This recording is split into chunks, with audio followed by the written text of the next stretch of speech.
ዓላማ መር ሕይወት 13ኛ ቀን እግዚአብሔርን የሚያስደስት አምልኮ።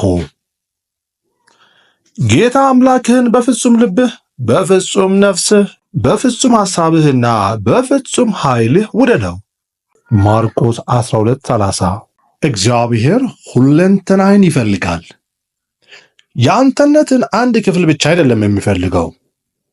ልብህን በሙሉ፣ ነፍስህን በሙሉ፣ አእምሮህን በሙሉ እና ኃይልህን በሙሉ ይፈልጋል። እግዚአብሔር ግማሽ ልብ የሆነ መሰጠትህን፣ ከፊል ታዛዥነትህን እና ትርፍ ጊዜህን እንዲሁም ገንዘብህን አይደለም የሚፈልገው፣ ሙሉ ፍቅርህን ወይም ታዛዥነትህን እንጂ የሕይወትህን ትንሽ ክፍል አይደለም የሚፈልገው። አንዲት ሳምራዊ ሴት ከሁሉ ስለሚሻል የአምልኮ ጊዜ፣ ስፍራና ዘዴ ከኢየሱስ ጋር ለመከራከር ሞክራለች። እነዚህ ውጫዊ ጉዳዮች ዋጋ የሌላቸው ነገሮች መሆናቸውን ኢየሱስ ገለጸላት። የምታመልክበት ስፍራ ከምታመልክበት ምክንያቶችና በአምልኮም ጊዜ ለእግዚአብሔር ካለ መሰጠት ጋር እኩል ጠቃሚነት ያለው ጉዳይ አይደለም። ትክክል የሆነና ያልሆነ የአምልኮ ሁኔታ አለ። መጽሐፍ ቅዱስ እንዲህ ይላል፣ እግዚአብሔርን እናመስግን፣ ደግሞም ደስ በሚያሰኘው መንገድ በአክብሮትና በፍርሃት እናምልከው። ዕብራውያን 12:28። እግዚአብሔርን ደስ የሚያሰኝ አምልኮ 4 ባህሪያት አሉት። አንደኛ፣ አምልኳችን ትክክለኛ ሲሆን እግዚአብሔር ደስ ይለዋል። ሰዎች ብዙ ጊዜ እግዚአብሔር እንደ ነው ብዬ ለማሰብ እፈልጋለሁ ይላሉ። ከዚያም ሊያመልኩት ስለሚፈልጉት የእግዚአብሔር አይነት ይናገራሉ። ነገር ግን የራሳችን የሆነና ለእኛ የሚስማማ ወይም በሁሉም ተቀባይነት ያለው የእግዚአብሔር ምስል ፈጥረን ልናመልክ አንችልም። እንዲህ ያለው ድርጊት ጣዖት አምልኮ ነው። አምልኮ ስለ እግዚአብሔር በሚኖረን አስተሳሰብ ላይ ሳይሆን በመጽሐፍ ቅዱስ እውነት ላይ መመስረት አለበት። ኢየሱስ ለሳምራዊቷ ሴት እንዲህ አላት፣ በእውነት የሚሰግዱ ለአብ በመንፈስና በእውነት የሚሰግዱበት ጊዜ ይመጣል፣ አሁንም መጥቷል። አብም እንደዚህ በእውነት የሚሰግዱትን ይፈልጋል። ዮሐንስ 4። በእውነት መስገድ ወይም ማምለክ ማለት መጽሐፍ ቅዱስ ውስጥ በተገለጠው እውነት መሰረት እግዚአብሔርን ማምለክ ማለት ነው። ሁለተኛ፣ በእውነት ስናመልከው እግዚአብሔር ደስ ይለዋል። ኢየሱስ በመንፈስ ማምለክ አለባችሁ ስል ስለ መንፈስ ቅዱስ ሳይሆን ስለ አንተ መንፈስ መናገሩ ነበር። በእግዚአብሔር አምሳል የተሰራህና በአካሉ ውስጥ በመንፈስ የምትኖር ነህ። ከእርሱ ጋር ግንኙነት ለማድረግ ትችል ዘንድ እግዚአብሔር መንፈስህን ቀረጸው። አምልኮ መንፈስህ ለእግዚአብሔር መንፈስ መልስ የሚሰጥበት ሁኔታ ነው። ኢየሱስ እግዚአብሔርን በፍጹም ልብህና ነፍስህ ውደድ ስል አምልኮ እውነተኛና ከልብ መሆን አለበት ማለቱ ነው። ትክክለኛ ቃላትን የመናገር ጉዳይ ብቻ አይደለም፣ ከልብ የምትናገር መሆን አለብህ። ከልብ ያልሆነ ምስጋና አይደለም፣ ዋጋ የሌለውና እግዚአብሔርን መሳደብ ነው። በምናመልክበት ጊዜ እግዚአብሔር ከቃላቶቻችን ባሻገር የልባችንን ዝንባሌ ነው የሚመለከተው። መጽሐፍ ቅዱስ እንዲህ ይላል፣ ሰው የውጭውን ገጽታ ያያል፣ እግዚአብሔር ግን ልብን ያያል። አንደኛ ሳሙኤል 16። አምልኮ በእግዚአብሔር ደስ የመሰኘት ነገር ስለሆነ ስሜቶችህንም ይጨምራል። እግዚአብሔር ስሜቶችን የሰጠህ በጥልቅ ስሜት እንድታመልከው ነው። በስሜቶች የምትገልጣቸው ነገሮች ግን እውነተኞች እንጂ ማስመሰል መሆን የለባቸውም። እግዚአብሔር ግብዝነትን ይጠላል። በአምልኮ ወቅት አስመሳይነትን ወይም ውሸትን አይፈልግም። ታማኝና እውነተኛ ፍቅርህን ነው የሚፈልገው። ፍጹም ባልሆነ ሁኔታ እግዚአብሔርን ልናመልከው እንችላለን። ከልብ ባልሆነ ወይም ቅንነት በሌለበት ሁኔታ ግን አንችልም።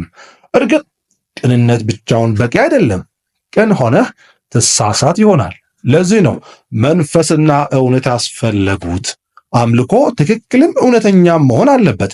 እግዚአብሔርን ደስ የሚያሰኘው አምልኮ በጥልቅ ስሜትና መጽሐፍ ቅዱሳዊ እውነት ላይ የተመሰረተ ነው። በምናመልክበት ጊዜ ልብና አእምሮአችንን እንገለገልባቸዋለን። ዛሬ ብዙ ሰዎች በሙዚቃ የሚደረግን የስሜት መነሳሳት በመንፈስ እንደ መነሳሳት ይቆጥሩታል። ሁለቱ የሚመሳሰሉ ነገሮች አይደሉም። እውነተኛ አምልኮ በሙዚቃ ቃና የሚነሳሳ ሳይሆን መንፈስ ለእግዚአብሔር መንፈስ መልስ በሚሰጥበት ጊዜ የሚከናወን ነው። እንደውም አንዳንድ ስሜትን የሚኮረኩሩና በራስ ሐሳብ ላይ ያተኮሩ ዜማዎች ትኩረታችንን ከእግዚአብሔር ላይ በማንሳት ስሜታችን ላይ እንድናነጣጠር ስለሚያደርጉን አምልኮን ያደናቅፋሉ። አምልኮን ከሚያውኩ ነገሮች ዋነኛው አንተው ራስህ ነህ። ፍላጎትህና ሰዎች ስለነህ ምን ያስባሉ የሚለው ጭንቀትህ አምልኮን ያውካሉ። ተገቢና እውነተኛ ምስጋና ለእግዚአብሔር የምትገልጥበትን መንገድ በተመለከተ ክርስቲያኖች የተለያየ አመለካከት አላቸው። ልዩነቶቹ ብዙ ጊዜ የግል ባህሪህንና የልምምድን ልዩነቶች ብቻ ነው የሚያንጸባርቁት። መጽሐፍ ቅዱስ ውስጥ ብዙ የአምልኮ አይነቶች ተገልጠዋል። ከእነሱም ንስሐ፣ ዝማሬ፣ ጩኸት፣ በአክብሮት መቆም፣ መንበርከክ፣ ጭፈራ፣ የደስታ ድምፅ ማሰማት፣ መመስከር፣ የሙዚቃ መሳሪያ መጫወትንና እጃችንን ማንሳት ይገኙባቸዋል። ከሁሉ የሚበልጠው አምልኮ እግዚአብሔር በሰጠህ ልምድና ግለ ባህሪ ላይ ተመስርተህ ለእርሱ ያለህን ፍቅር በእውነት የምትገልጥበት ነው። ባልንጀራዬ ጌሪ ቶማስ እንዳጤነው ብዙ ክርስቲያኖች ከእግዚአብሔር ጋር ሕያው ወዳጅነት ከመመስረት ይልቅ በማያረካና አሰልቺ በሆነ የአምልኮ ሁኔታ ውስጥ ተዘፍቀዋል። ይህ የሆነበት ምክንያት እግዚአብሔር እነሱን በልዩ አኳኋን ላዘጋጀበት ሁኔታ በማይስማማ ጽሞና ወይም አምልኮ ሁኔታ ውስጥ ለመግባት ራሳቸውን ስለሚያስገድዱት ነው። ጌሪ እግዚአብሔር ሆን ብሎ የተለያየን አድርጎ ከፈጠረን ለምንድን ነው ሰዎች ሁሉ በተመሳሳይ ሁኔታ እግዚአብሔርን እንዲወዱት የሚጠበቅባቸው ብሏል። ክርስቲያናዊ ስነ ጽሑፎችን ካነበበና ለበሳል ክርስቲያኖች ቃለ መጠይቅ ካደረገላቸው በኋላ ጌሪ የደረሰበት ነገር ክርስቲያኖች ከእግዚአብሔር ጋር ቅርብ ግንኙነትን ለመፍጠር ላለፉት 2000 ዓመታት በተለያዩ መንገዶች የተጓዙ መሆኑን ነው። ከቤት ውጭ በመሆን በማጥናት፣ በመዘመር፣ በማንበብ፣ በማሸብሸብ፣ ህብረት በመፍጠር እና በሌሎች ብዙ ክዋኔዎች ውስጥ በመሳተፍ ይህንኑ ፍላጎታቸውን አረጋግጠዋል። ጌሪ ቅዱስ መንገዶች በሚለው መጽሐፉ ውስጥ ሰዎች ወደ እግዚአብሔር ከሚቀርቡባቸው መንገዶች 9ኙን ከዚህ ቀጥሎ ባለው ሁኔታ ገልጿቸዋል። የተፈጥሮ አድናቂዎች ከቤት ውጭ ሆነው ተፈጥሮን በሚያደንቁበት ጊዜ እግዚአብሔርን ለመውደድ መንፈሳቸው ይበልጥ ይነሳሳል። ስሜተኞች እግዚአብሔርን በስሜታቸው ስለሚወዱት ጆሮአቸውን ብቻ ሳይሆን ማየትን፣ ማጣጣምን፣ ማሽተትንና መዳሰስን የሚያካትቱ አምልኮዎችን ይወዷቸዋል። ባህል አጥባቂዎች ደግሞ በሃይማኖታዊ ስርዓቶች፣ አምልኮዎች፣ ስዕሎች ወይም ምልክቶችና በማይለወጡ አደረጃጀቶች አማካይነት ይበልጥ ወደ እግዚአብሔር ይቀርባሉ። ባህታውያን በብቸኝነት ሕይወትና አኗኗር ፍቅራቸውን ለእግዚአብሔር ቢገልጡለት ይመርጣሉ። ለውጥ ፈላጊዎች ክፉ ሁኔታዎችንና ድርጊቶችን በመጋፈጥ ከፍትህ አዛቢዎች ጋር መታገል እና ዓለምን ምቹ የመኖሪያ ስፍራ ለማድረግ በመስራት አማካይነት ለእግዚአብሔር ያላቸውን ፍቅር ይገልጣሉ። በጎ አድራጊዎች ሌሎችን በመውደድና የሚያስፈልጋቸውን በማድረግ ስራቸው አማካይነት እግዚአብሔርን ይወዱታል። በስሜት ተደሳቾች ለእርሱ ያላቸውን ፍቅር የሚገልጡት በመፈንጠዝ ነው። የጽሞና ሰዎች በማምለክ እግዚአብሔርን ያከብሩታል። ምሁራን በአእምሯቸው በማጥናት እግዚአብሔርን ይወዱታል። እግዚአብሔርን ማምለክንና ከእርሱ ጋር ወዳጅነትን በተመለከተ ለሁሉም ተስማሚ የሆነ አንድ አይነት አቀራረብ የለም። አንድ ነገር እርግጥ ነው፣ ትሆን ዘንድ እግዚአብሔር ባቀደ መሰረት እንጂ ሌላ ሰው ለመሆን በመሞከር እሱን ልታከብሩ አትችልም። እግዚአብሔር ራስን እንድትሆን የሚፈልግ መሆኑን መጽሐፍ ቅዱስ ሲገልጥ እንዲህ ይላል፣ ለአብ በመንፈስና በእውነት የሚሰግዱበት ጊዜ ይመጣል፣ አሁንም መጥተዋል፣ አብም እንደዚህ በእውነት የሚሰግዱለትን ይፈልጋል። ዮሐንስ 4። ሶስተኛ አምልኳችን ከልብ ሲሆን እግዚአብሔር ይደሰታል። እግዚአብሔርን በፍጹም ሐሳብ ውደድ የሚለው የኢየሱስ ትእዛዝ አዲስ ኪዳን ውስጥ 4 ጊዜ ተደጋግመዋል። ባልተሰበሰበ ሐሳብ የሚደረግ ዝማሬ፣ ከአንገት በላይ የሆነ አሰልቺ ጸሎት ወይም በግድየለሽነት የታጀበና የምንለው ነገር ሲጠፋን የምንናገረው የጌታ ይመስገን ቃል አጋኖ እግዚአብሔርን አያስደስተውም። በተሰበሰበ አእምሮ የማይከናወን አምልኮ ትርጉም አልባ ነው። በአምልኮ ጊዜ አእምሮን መሰብሰብ አለብህ። ባልተሰበሰበ አእምሮ የሚያመልኩትን ኢየሱስ በከንቱ አትድገሙ ማቴዎስ 6:7 ላይ ይላቸዋል። መጽሐፍ ቅዱሳዊ አነጋገሮች እንኳን ብዙ ጊዜ ከመደጋገማቸው የተነሳ አሰልቺ የሆኑና ስለ ትርጉማቸው ማሰባችንን እንተዋለን። በአምልኮ ጊዜ እግዚአብሔርን በአዳዲስ ቃላትና ሁኔታ በማምለክ ፈንታ በተደጋገሙ ድርጊቶችና ቃላት ማምለኩ በጣም ይቀላል።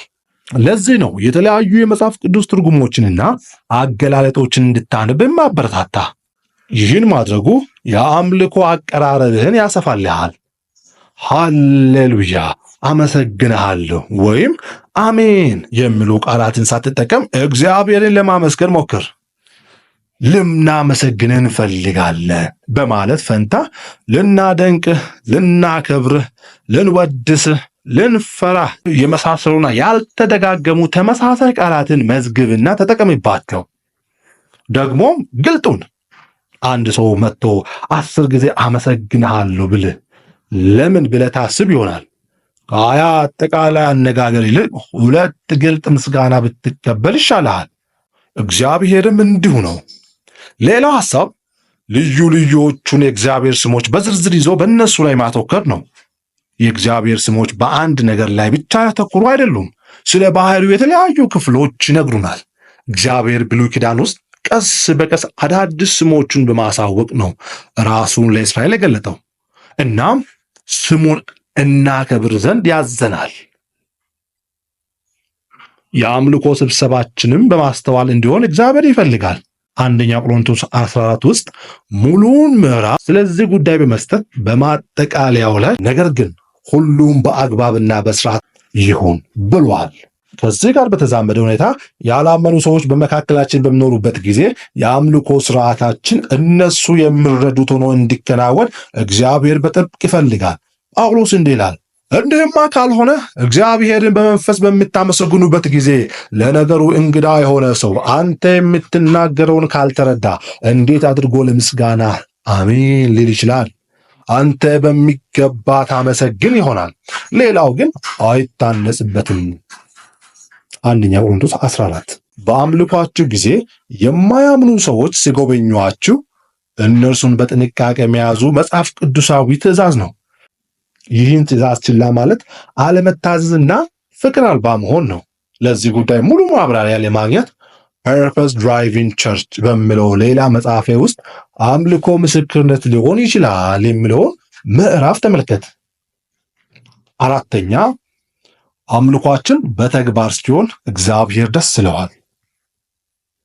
መጽሐፍ ቅዱስ እንዲህ ይላል፣ ሰውነታችሁን ቅዱስና እግዚአብሔርን ደስ የሚያሰኝ ሕያው መስዋዕት አድርጋችሁ ታቀርቡ ዘንድ በእግዚአብሔር ርኅራኄ እለምናችኋለሁ።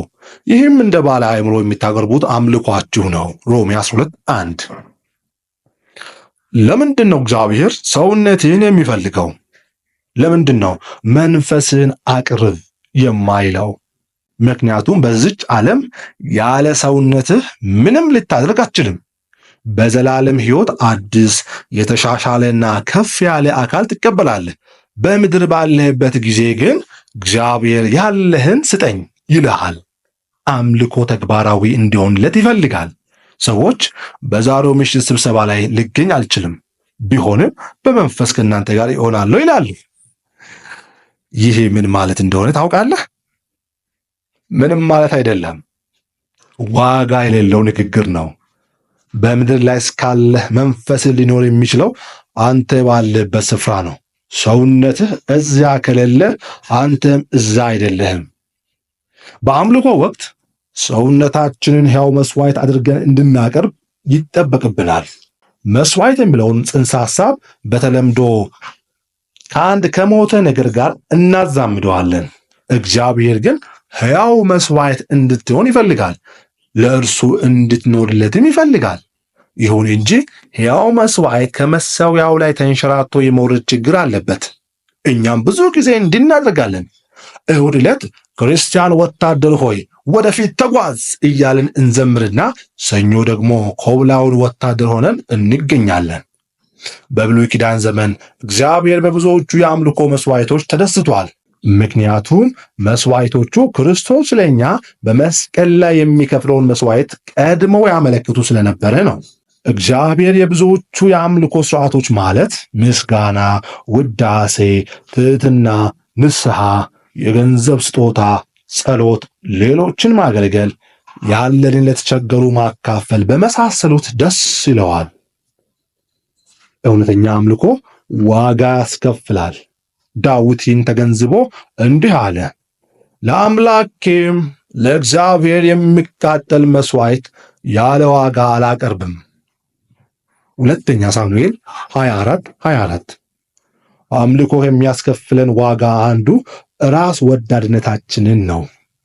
ራስህንና እግዚአብሔርን በአንድ ጊዜ ከፍ ከፍ ለማድረግ አትችልም። በሌሎች ለመታየት ወይም ራስን ለማስደሰት ስትል ልታመልከው አትችልም። በመሆኑም የአምልኮ ትኩረትህን ራስ ለማንሳት አለብህ።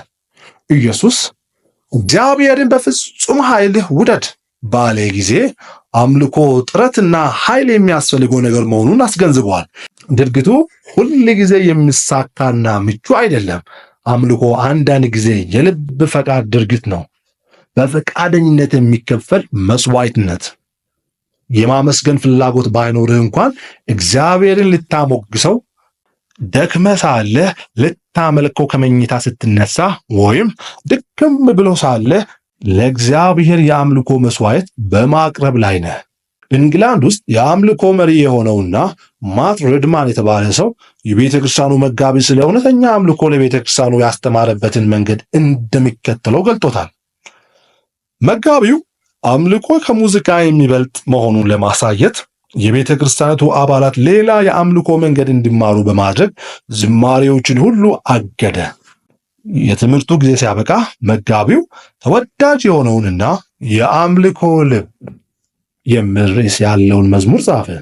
ከዝማሬ የሚበልጥ መጣው ይዤልህ፣ ዝማሬን ብቻ ስላልሆነ ከኔ የጠየቅህ፣ ከሚታዩ ነገሮች ይልቅ ጠልቀህ ልብን በመመርመር ላይ ነህ። የቁም ነገሩ ልብ የልብ ቁም ነገር ነው። 14ኛ ቀን ስለ ዓላማ የታሰብ ላሰላስሎ የሚገባ ጉዳይ። እግዚአብሔር ሁለንተናዬን ይፈልጋል። ላስታውሶ የሚገባ ጥቅስ ጌታ አምላክህን በፍጹም ልብህ፣ በፍጹም ነፍስህ፣ በፍጹም ሐሳብህና በፍጹም ኃይልህ ውደድ። ማርቆስ 12:30 ልብ ሊለው የሚገባ ጥያቄ እግዚአብሔርን አሁን ይበልጥ የሚያስደስተው የቱ ነው? ከሕዝብ ጋር የማደርገው ወይስ የግል አምልኮዬ? ስለዚህ ነገር ምን ላድርግ?